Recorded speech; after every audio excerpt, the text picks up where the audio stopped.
इससे पहले मैं आपको स्ट्रैटेजी बताऊं, बाकी चीज़ें बताऊं, मैं ज़रूरी समझता हूं कि कुछ एक मिथ्स हैं जो आप सभी के दिमाग में होते हैं स्टूडेंट्स के, वो आपको क्लियर करना बहुत ज़रूरी है। नंबर एक कि एग्ज़ाम बहुत डिफ़िकल्ट है। एग्ज़ाम कोई भी डिफ़िकल्ट नहीं होता। आप पूरे बचपन से पढ़ते हुए आ रहे हैं, class first, second, third, fifth, 10th, 12th board.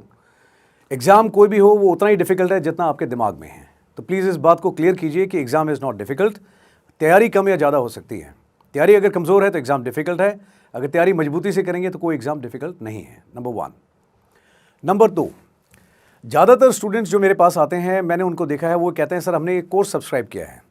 आप कोई भी कोर्स ले लीजिए, किसी भी यूनिवर्सिटी में चले जाइए, आप कोई भी एकेडमी ज्वाइन कर लीजिए, कोई आप में चेंज नहीं लेकर के आ सकता। सिर्फ एक फैक्टर है जो आप में चेंज ला सकता है, वो है आप खुद। अगर आप खुद अपनी तैयारी ईमानदारी से करेंगे तो change is going to happen, it is bound to happen, वो पक्का होगा। कई लोग कहते हैं कि सर वो कोर्स फ्री में मिल रहा था इसलिए मैंने लिया। मैं सिर्फ एक स्टेटमेंट आपको बताना चाहूँगा कि फ्री में कुछ भी नहीं होता है। इवन माँ भी बच्चे को जन्म देती है, उसमें 9 महीने लगते हैं। And to enjoy that pleasure of motherhood, one has to bear the pain for 9 months and it is worth it. तो जो भी चीज़ आपको बताता है, क्लेम करता है कि फ्री में है, बिलीव मी, फ्री में सिर्फ you are being sold in the market as a product. That is the truth and that is the brutal truth. दूसरी चीज़, लोग बोलते हैं कि सर ब्रांड बहुत बड़ा है, उसमें बहुत सारे लोगों ने कोर्सेज लिया है, इट इज़ इकोनॉमिकल। एक सिंपल सी बात है, अगर आज से 25 साल पहले पुरानी बात करूं मैं, जब मैंने तैयारी करी थी, हमारे समय में कोई एकेडमी नहीं थी, कोई गूगल बाबा नहीं था, किसी तरह के कोई ऑनलाइन रिसोर्सेज नहीं थे। सिर्फ रेफरेंस की बेसिक किताबें थी। वो किताब पढ़ करके मैं और मेरे जैसे हज़ारों ऑफिसर्स हैं जो इंडियन आर्मी में आके ऑफिसर्स बने हैं। अगर हम बेसिक नीड्स के साथ में कर सकते हैं, तो अगर आप अपना शिद्दत से और अच्छे से तैयारी करेंगे तो आप भी कर सकते हैं, यकीनन। नाउ, तैयारी कैसे करनी चाहिए? अगेन आपको बताया जाता है, कोई कहता है 60 दिन का क्रैश कोर्स, कोई कहता है 100 दिन में गारंटेड आपकी सक्सेस। सक्सेस की कोई गारंटी नहीं होती। सक्सेस की गारंटी सिर्फ आप दे सकते हैं, और वो तब आएगा जब आपका काम करने का तरीका ठीक होगा। तो सबसे पहले मैं आपको ये बताऊंगा कि तैयारी कैसे करनी चाहिए। ये 30 दिन, 60 दिन, 100 दिन का जो आप कैप्सूल लेकर के चलते हैं, हर एक इंडिविजुअल का पढ़ने का तरीका, खुद की काबिलियत सब अलग होती है। किसी को बात जल्दी समझ में आती है, किसी को समय ज़्यादा लगता है। तो आप खुद अपनी जांच कीजिए और देख लीजिए कि आपको कौन सा सब्जेक्ट या ओवरऑल जो सिलेबस है कवर करने में कितना टाइम लगेगा, आपकी कॉम्प्रिहेंशन पावर कितनी है, आप कितनी देर पढ़ाई करते हैं। ये सारी चीज़ें हैं जिसके बेस पे तय होगा कि आप 60 दिन में कंप्लीट करेंगे या 100 दिन में। बट एक बेसिक जो ब्रॉड स्ट्रेटेजी है वो मैं आपको अभी बताता हूँ।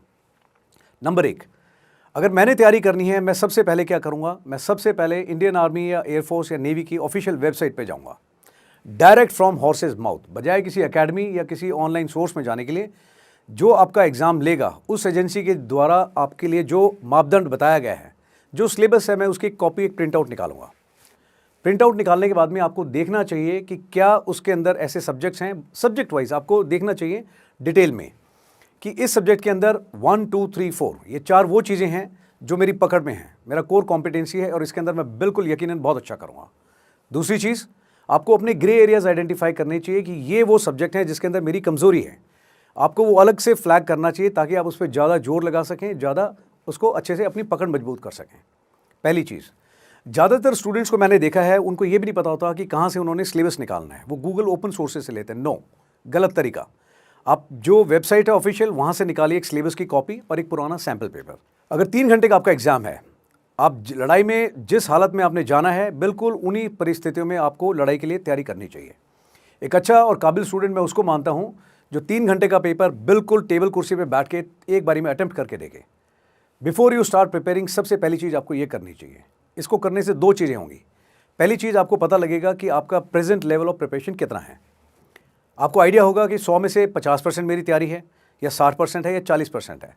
आपको अपनी प्रेजेंट रियलिटी चेक हो जाएगा और आपको अपनी कमज़ोरी भी जाहिर हो जाएगी। अगर आपको ये 2 रियलिटी चेक आप ठीक से कर लेते हैं तो आप अपनी तैयारी उसी मुताबिक अच्छी कर पाएंगे। दूसरी चीज़, सिलेबस लेने के बाद में और एक टेस्ट देके रियलिटी चेक करने के बाद में आपको अपनी पढ़ाई के लिए एक माहौल बनाना चाहिए। ज़्यादातर स्टूडेंट्स हैं जो 2 नंबर से या 3 नंबर से रहते हैं और कंप्लेन करते हैं बाद में कि सर सिर्फ 3 नंबर से मैं रह गया।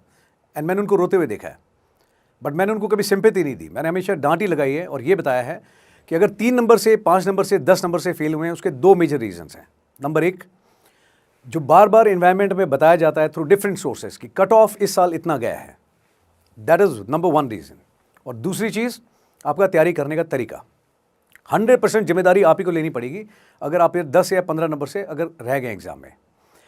मैं ये जानना चाहता हूँ और बताना चाहता हूँ आपको कि जो बेस है कट ऑफ, अगर 300 नंबर का एग्ज़ाम है, अगर आपको बताया जाता है 120 कट ऑफ है, आप कट ऑफ के बारे में क्यों सोचते हैं? जब आप कट ऑफ के बारे में सोचते हैं तो आपका माइंडसेट उसी लेवल पे जाता है, आप तैयारी ही 120 के हिसाब से करते हैं। अब दैट इज़ एब्सोल्युटली डिजास्टर, गलत बात है। जब 300 है तो आपकी नज़र अगर ऊंची रखोगे तो 300 नंबर आपके ज़्यादा से ज़्यादा लेने की कोशिश करनी चाहिए, ताकि आप बार सेट कर सकें दूसरों के लिए, ना कि बेस पे देखें, वो गलत बात है।